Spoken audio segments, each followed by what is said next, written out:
Ya, assalamualaikum warahmatullahi wabarakatuh. Waalaikumsalam warahmatullahi wabarakatuh. Selamat siang, Bapak Ibu guru hebat. Sebelumnya saya meminta maaf karena waktunya terganggu. Karena hari ini saya akan mengadakan sebuah kegiatan diseminasi atau menyebarkan pemahaman dan penerapan pengalaman tentang budaya positif. Di sini saya akan menjelaskan apa saja itu budaya positif di lingkungan sekolah. Sebelum membahas tentang budaya positif itu apa, Bapak dan Ibu guru hebat, menurut pendapat Bapak dan Ibu, budaya positif di sekolah itu seperti apa? Ada yang bisa bantu saya? Ya, boleh Ibu Asti. Membuat sampah pada tempatnya. Iya, bisa. Ada lagi? Ada lagi?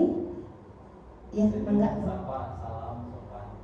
Ya, itu bentuk salah satu budaya positif yang mungkin sering kita lakukan ya, membuang sampah pada tempatnya, kemudian 6S ya, senyum, salam, sapa, sopan santun. Nah, di sini kita bahas dulu apa sih budaya positif. Tadi sudah dijelaskan contoh-contohnya.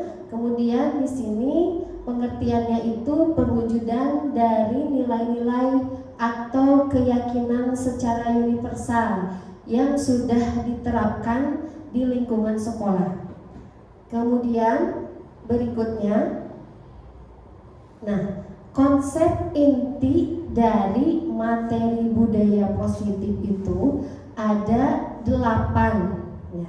Nanti kita kupas satu-satu. Yang pertama itu ada perubahan paradigma dalam belajar, kemudian ada disiplin positif, yang ketiga nilai-nilai kebajikan, keempat kebutuhan dasar manusia, kelima motivasi perilaku manusia, keenam posisi kontrol guru, keyakinan kelas, dan yang terakhir segitiga restitusi.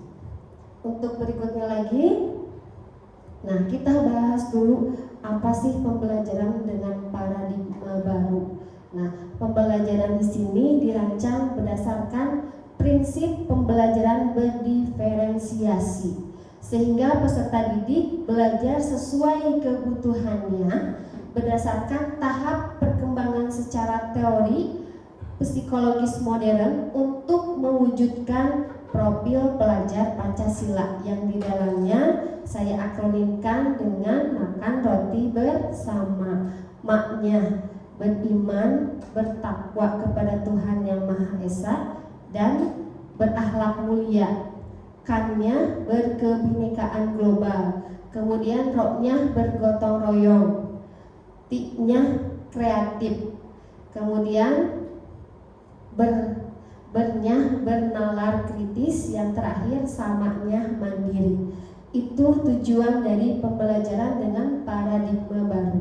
Kemudian untuk berikutnya, nah di sini tadi sudah dijelaskan beberapa tentang pembelajaran berdiferensiasi berhubungan dengan profil pelajar Pancasila. Ya, di sini dirancang dengan prinsip berdiferensiasi. Ya, kemudian ada beberapa kata kuncinya: beriman, bertakwa kepada Tuhan Yang Maha Esa, dan berakhlak mulia. Di dalamnya pelajar Indonesia yang berakhlak mulia adalah pelajar yang berakhlak dalam hubungannya dengan Tuhan Yang Maha Esa. Kemudian yang kedua, berkebinekaan global.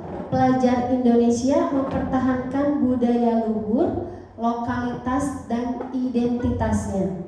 Yang ketiga, gotong royong.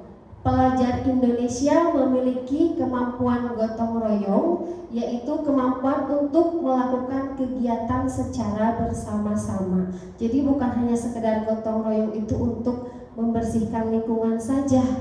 Apa yang bisa dilakukan secara bersama-sama ya dalam hal kerjasama ya. Kemudian yang keempat, pelajar Indonesia merupakan pelajar yang mandiri, yaitu yang bertanggung jawab atas proses dan hasil belajarnya. Dan yang kelima, pelajar yang bernalar kritis, mampu secara objektif memproses informasi baik kualitatif maupun kuantitatif. Dan yang terakhir, 6, kreatif. Pelajar yang kreatif mampu memodifikasi dan menghasilkan sesuatu yang original. Itulah paradigma pembelajaran yang dirancang berdasarkan prinsip berdiferensiasi. Untuk berikutnya, nah, ini miskonsepsi tentang teori kontrol. Ilusinya, guru mengontrol murid. Ilusi bahwa semua penguatan positif akan efektif dan bermanfaat. Kemudian ilusi kita bahwa kritik dan membuat rasa bersalah mampu menguatkan karakter. Tetapi ilusi bahwa orang dewasa berhak memaksa. Kita berhak memilih teori apa, ilusi apa, tapi kita harus memikirkan sebab dan akibatnya untuk siswa kita sendiri. Untuk berikutnya,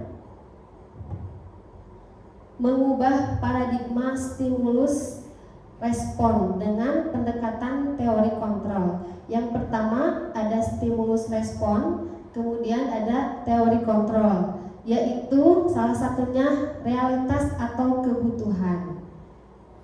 Pasti sama secara stimulus dan respon, tapi secara teori kontrol kebutuhan kita itu pasti berbeda-beda. Yang selanjutnya, disiplin positif. Dalam pengertian disiplin itu kita belajar. Disiplin mengacu pada disiplin diri yang memiliki tanggung jawab terhadap apa yang dilakukannya berdasarkan nilai-nilai yang diyakini. Kemudian pengertian dari disiplin positif, salah satu cara penerapan disiplin yang bertujuan untuk menumbuhkan kesadaran serta memberdayakan peserta didik tanpa imbalan atau penghargaan atau reward, ya, atau ada ancaman atau hukuman punishment. Yang selanjutnya, sebagai pendidik tujuan kita adalah menciptakan peserta didik yang memiliki disiplin diri sehingga mereka berperilaku mengacu kepada nilai-nilai kebajikan universal dan memiliki motivasi intrinsik. Untuk berikutnya lagi, nah di sini nilai-nilai yang sudah kita sepakati bersama, ya, tidak lepas dari suku, bangsa, agama, bahasa maupun latar belakangnya. Contoh-contoh nilai kebajikan di institusi atau organisasi. Yang pertama, di sekolah itu profil pelajar Pancasila. Di dalamnya ada beriman dan bertakwa kepada Tuhan Yang Maha Esa, berakhlak mulia, berkebinekaan global, gotong royong, mandiri dan bernalar kritis. Kemudian yang berikutnya lagi, di situ ada toleransi, rasa hormat, integritas mandiri, menghargai, antusias, empati, keingintahuan, dan lain-lain. Yang berikutnya lagi untuk keterampilan hidup, dapat dipercaya, lurus hati, pendengar yang aktif, tidak merendahkan orang lain, dan memberikan yang terbaik untuk diri kita. Nah, ada lagi yang dinamakan kebutuhan dasar manusia. Kebutuhan dasar manusia ini segala sesuatu yang kita lakukan untuk mendapatkan apa yang kita inginkan. Nah, ini contoh 5 kebutuhan dasar manusia. Ada 5, yaitu bertahan hidup, kasih sayang dan rasa diterima, penguasaan, diberikan kebebasan, diberikan kesenangan. Untuk bertahan hidup, di dalamnya harus ada yang terpenuhi dari makanan, pakaian, tempat tinggal, keamanan dan kesehatan. Kemudian yang kedua ada kasih sayang dan rasa diterima. Di dalamnya kita butuh sekali yang namanya rasa diterima di lingkungan, butuh diperdulikan, butuh kerjasama, butuh menjadi bagian dalam kelompok. Yang ketiga, penguasaan. Di dalamnya ada harga diri, keinginan untuk dianggap ada, ya, kemudian berprestasi, diakui dan didengar pendapatnya. Untuk yang keempat, kebebasan. Di dalamnya ada kemandirian, memiliki pilihan, mencoba hal baru dan mampu mengendalikan arah dirinya sendiri. Dan yang terakhir, diberikan kesenangan, bermain, kemudian humor, antusiasme, bisa tertawa sebebas-bebasnya. Nah, ini 5 kebutuhan dasar manusia yang mungkin pernah kita rasakan. Ingin terlindungi, ingin dianggap ada, ingin diberi kebebasan. Nah, tinggal pilih mana yang sudah terpenuhi, mana yang tidak. Dan tanyakan kembali, apakah kalau dari 5 ini ada salah satu yang tidak terpenuhi, apa nanti akibatnya. Nah, kemudian ada lagi, nah, motivasi perilaku manusia ada 2, motivasi intrinsik dan motivasi ekstrinsik. Kalau motivasi intrinsik itu yang timbul pada diri kita sendiri, di dalamnya untuk menjadi orang yang mereka inginkan dan dihargai, ya, menghargai diri sendiri dengan nilai-nilai yang mereka percaya, itu motivasi intrinsik. Kemudian dari motivasi ekstrinsik, ya, untuk menghindari ketidaknyamanan atau hukuman, berarti pengaruh dari luar, ya. Kemudian untuk mendapatkan imbalan atau penghargaan, jadi inginnya diakui, ya, kemudian inginnya diterima dengan berbagai penghargaan, tapi menghindari hukuman. Nah, untuk berikutnya lagi, nah, di sini ada beberapa perbedaan dari motivasi perilaku manusia. Di dalamnya ada hukuman, konsekuensi, dan restitusi. Kalau restitusi ini budaya disiplin yang diterapkan di lingkungan sekolah. Nah, kemudian kalau hukuman berarti ada hal tindakan yang diberikan. Konsekuensi ada hal-hal yang istilahnya bisa berakibat untuk diri sendiri. Nah, dalam hukuman itu tidak terencana atau tidak tiba-tiba. Kemudian murid tidak tahu apa yang akan terjadi, tidak dilibatkan, bersifat satu arah, berupa hukuman fisik atau psikis. Yang kedua, konsekuensi, terencana atau sudah disepakati. Kalau hukuman hanya satu arah.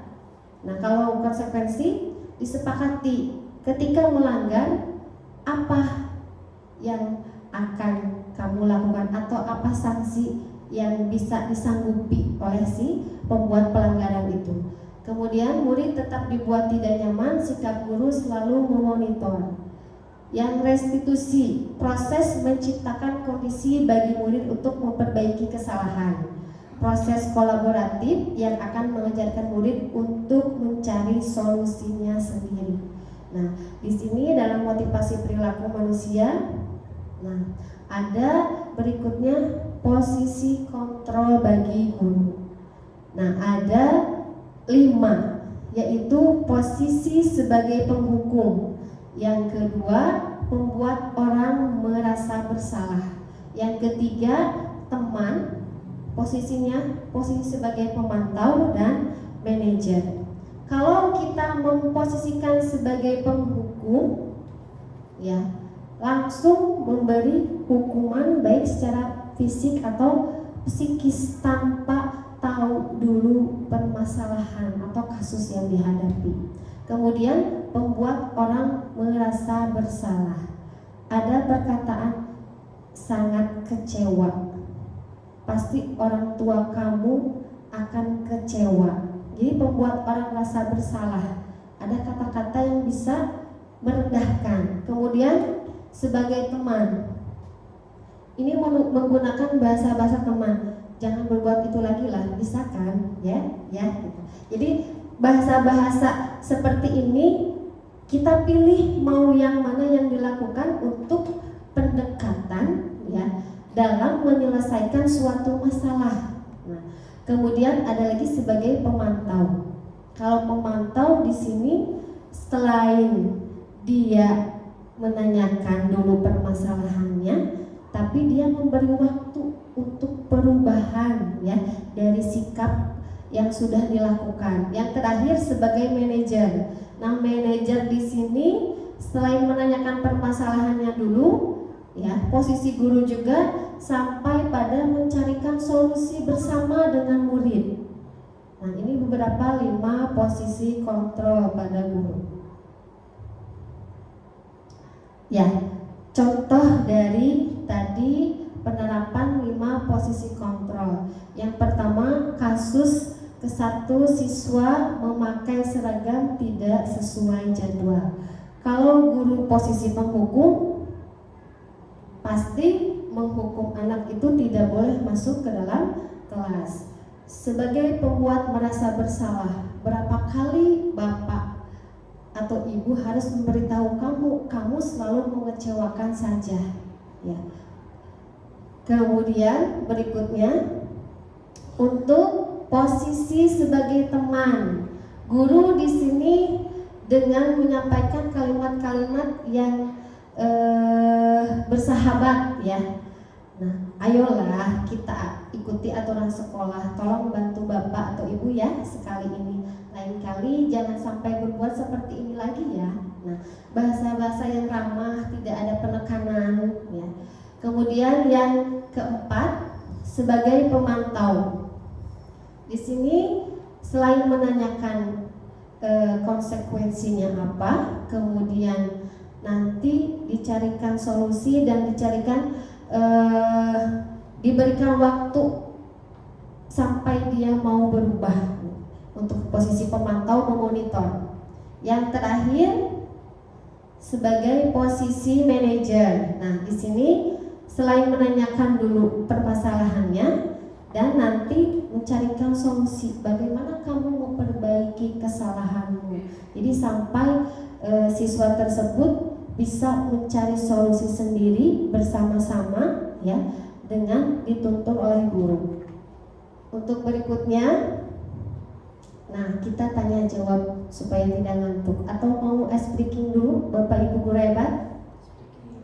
Ice breaking dulu ya. Ikuti saya punya 5 tepuk tangan.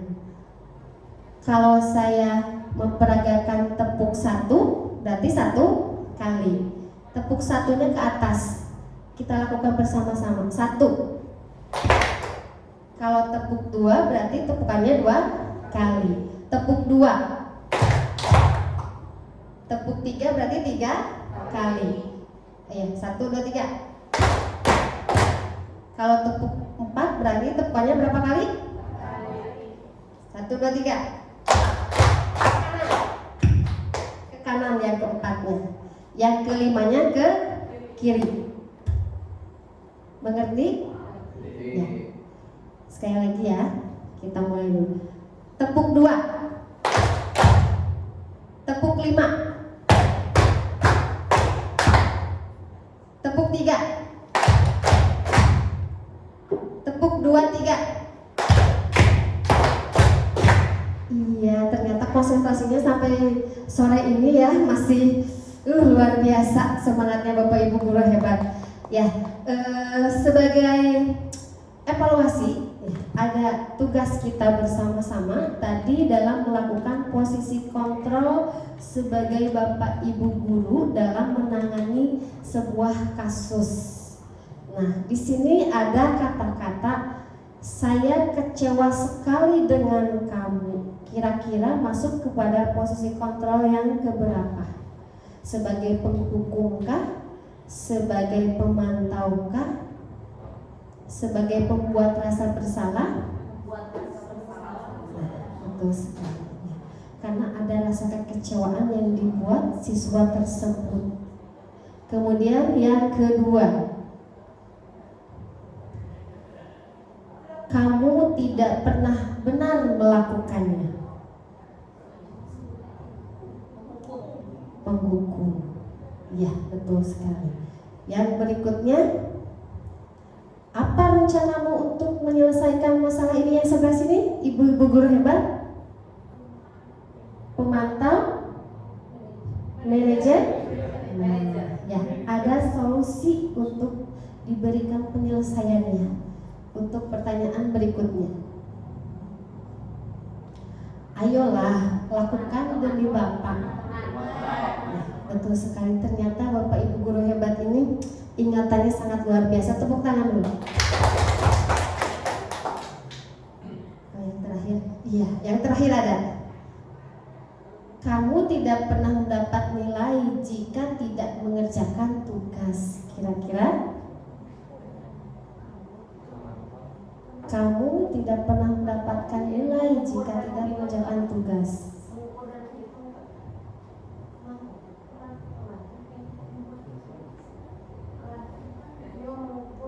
Iya, kira-kira.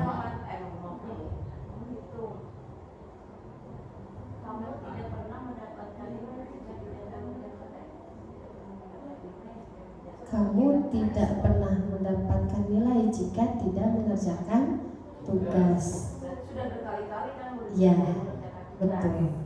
Kira-kira apa? Kira-kira? Kalau tadi mengukur berarti ya, memantau. Betul sekali, sangat cerdas nih. Ya, tadi kita sudah membahas tentang paradigma pembelajaran baru, yang berhubungan dengan profil pelajar Pancasila, kemudian miskonsepsi teori kontrolnya, kemudian 5 posisi kontrol dan motivasi intrinsik. Nah, sekarang kita membahas tentang keyakinan kelas dan mengapa sih bukan peraturan atau keyakinan kelas.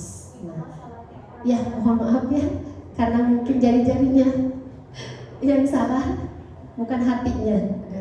Nah, di sini pembentukan keyakinan kelas ya awalnya bukan kita percaya tapi yakin kita bisa berubah jika kita membuat keyakinan sendiri atau keyakinan bersama.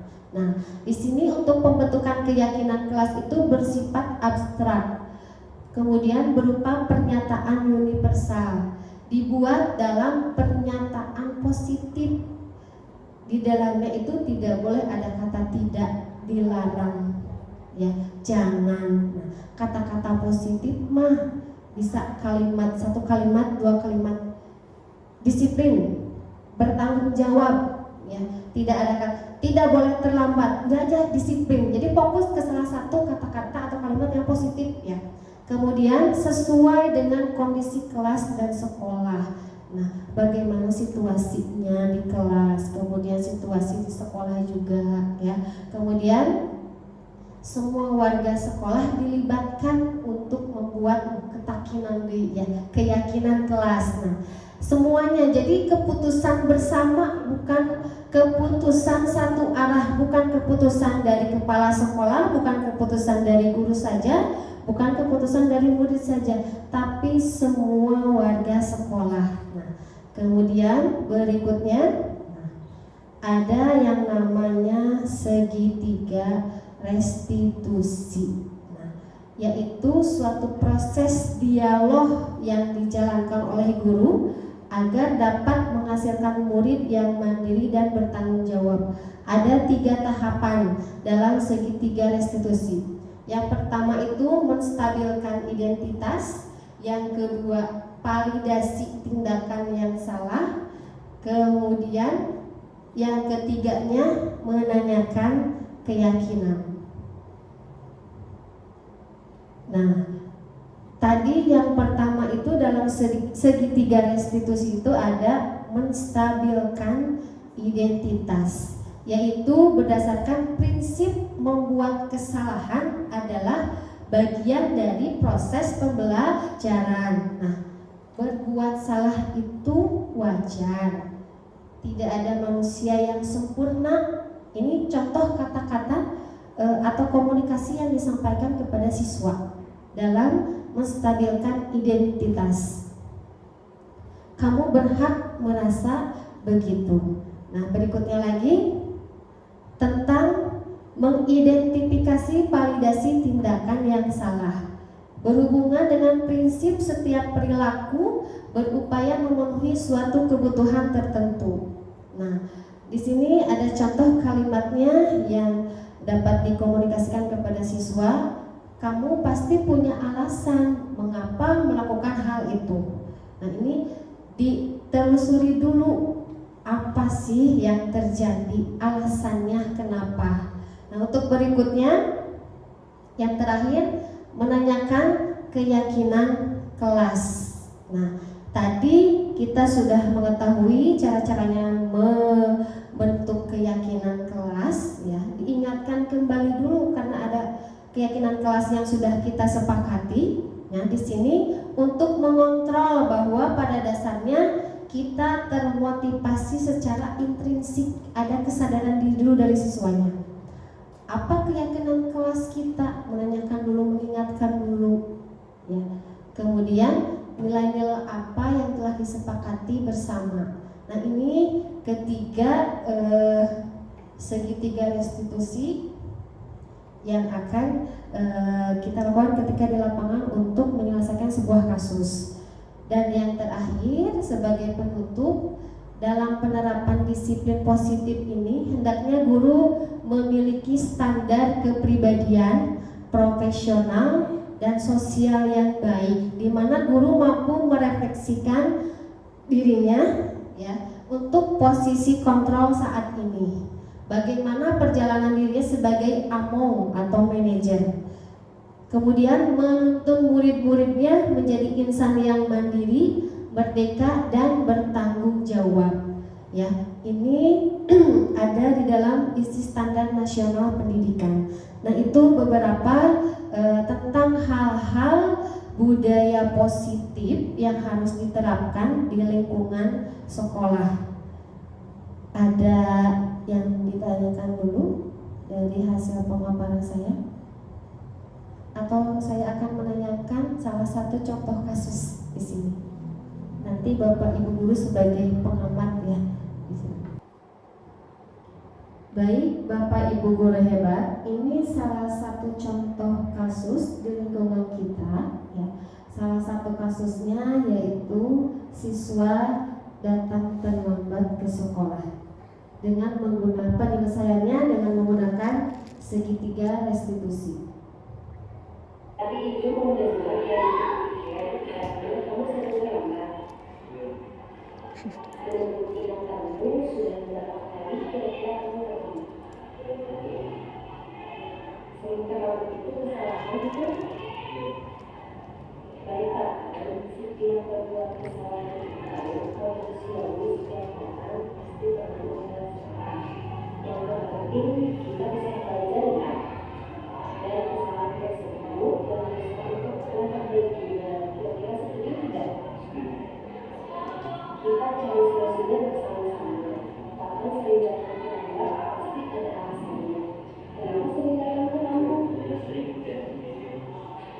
Kamu tahu keyakinan kelas yang sudah kita sepakati? Kalau datang terlambat sesuai dengan keyakinan kelas kita, jadi kalau kamu keyakinan kelas apa yang sudah kamu lakukan? Menurut di situ itu penting atau tidak? Jadi karena suatu kegiatan Betul, keyakinan itu sangat penting dan sangat bermanfaat. Salah satunya dapat menjadi kita, kemudian pekerjaan tidak menunggu dari kita melatih rasa kemandirian. Kira-kira bisa atau tidak? Ya, kalau begitu, sikap yang sangat baik yang sudah kamu perlihatkan dengan cara mengungkapkan. Menurut kamu, apa yang dilakukan agar kamu tidak dapat mendapat baik, Tahan, kamu sudah menemukan solusinya. dan ibu akan bekerjasama dengan orang tua kamu agar tidak datang telat lagi ke sekolah. Sekarang silakan kembali ke kelas ya.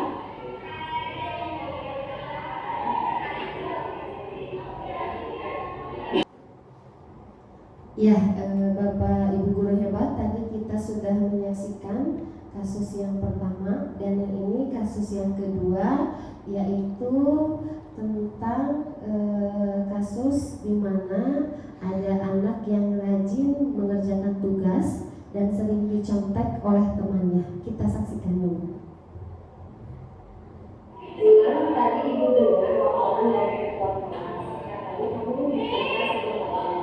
Iya bu, saya kesal sama kamu. Kenapa harus kesal? Padahal selama melihat kerjaan saya terus bu, bukan pada kerjaan rumah. Juga tugasku sering mencari. Oh begitu, wajar saja kalau posisinya ke ibu akan membuat hal yang sama. Lalu apa yang kamu lakukan terhadap Raja? Saya langsung marah dan melakukan yang berbeda. Oh begitu. Pasti kamu ada alasannya. Mengapa melakukan hal seperti itu? Iya, saya sudah capek dengan kalian mengerjakan soal. Tapi saya malah mencontek dan Ya, Bapak Ibu guru hebat, itu beberapa salah satu contoh penerapan segitiga restitusi. Nah, untuk berikutnya, alhamdulillah kegiatan ini sudah selesai. Saya ucapkan banyak-banyak terima kasih.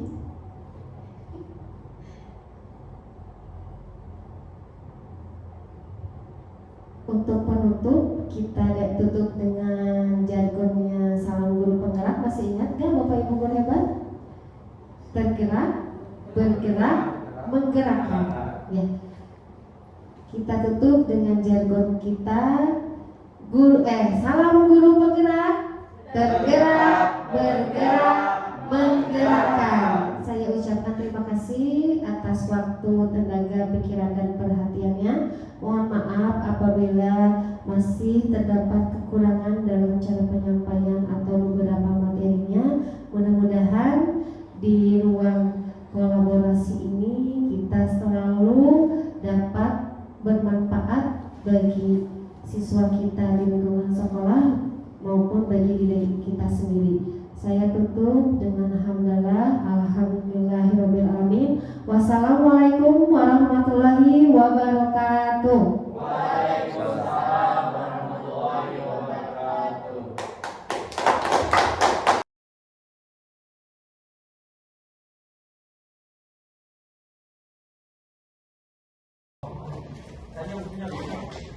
Assalamualaikum warahmatullahi wabarakatuh. Waalaikumsalam warahmatullahi wabarakatuh. Apa kabar semuanya? Alhamdulillah luar biasa. Allahu Akbar. Ya, kita ketemu lagi hari ini akan membahas tentang keyakinan kelas. Kira-kira siapa nih yang tahu apa itu keyakinan kelas? Ada yang bisa jawab gak? Ayo, dari siswa laki-laki atau siswa perempuan? Boleh, Nadia? Silakan berdiri. Keyakinan kelas itu apa menurut versi kalian? Misalkan kayak gini, keyakinan kelas bisa tertib. Kira-kira menurut Nadia itu keyakinan kelas itu apa? Yakin gak bisa tertib di kelasnya? Yakin. Yakin gak bisa bersih di kelasnya?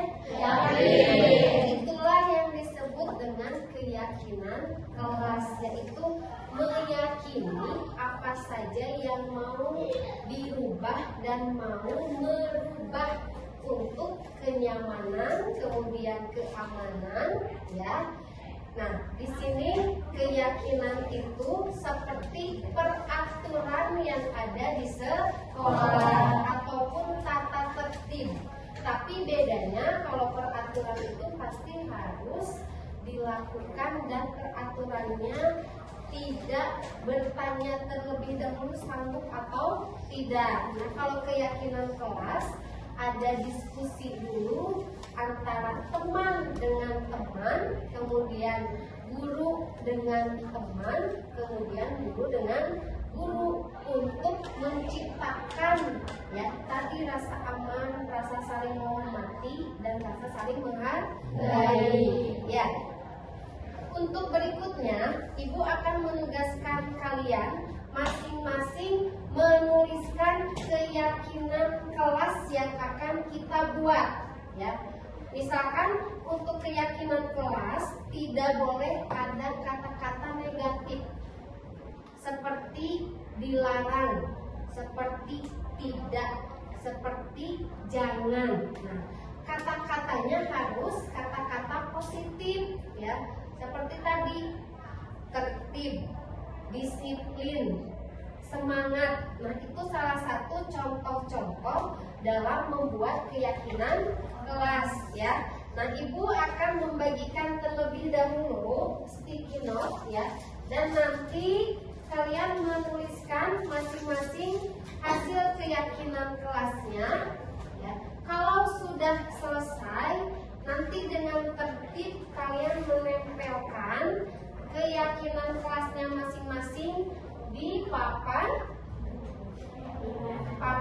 keyakinan yang sudah kita buat sama-sama ya. Ibu akan bagikan terlebih dahulu.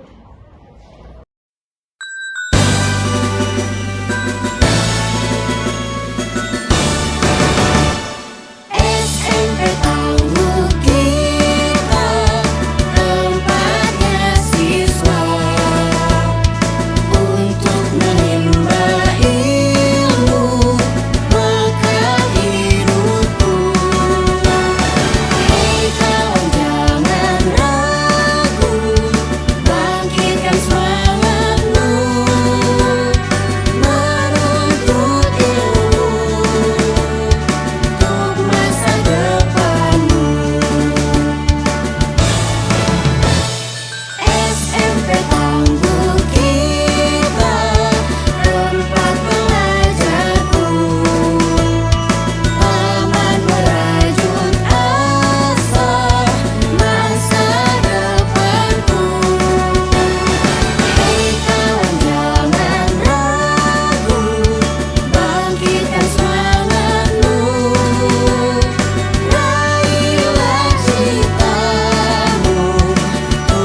ya dengan keyakinan kelas yang dibuat oleh semua kelas 92 ya.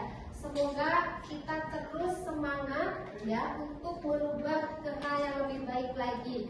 Wassalamualaikum warahmatullahi wabarakatuh. Waalaikumsalam warahmatullahi wabarakatuh. Salam seni budaya. Dengan seni kita berbudaya. Ya, terima kasih.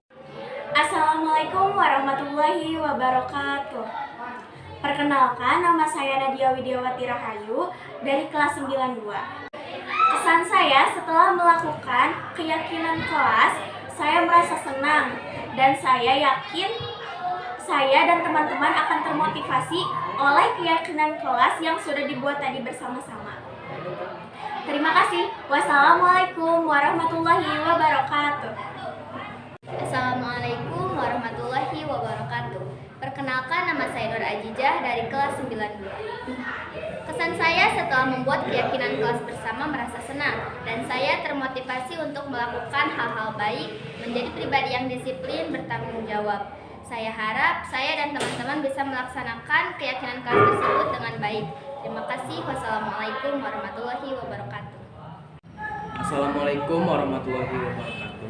Perkenalkan, nama saya Gali dari kelas 92. Di sini saya akan menyampaikan kesan saya setelah membuat kesepakatan kelas bersama. Saya menjadi lebih termotivasi untuk terus semangat belajar dan melakukan hal-hal positif. Terima kasih, sekian dari saya. Wassalamualaikum warahmatullahi wabarakatuh.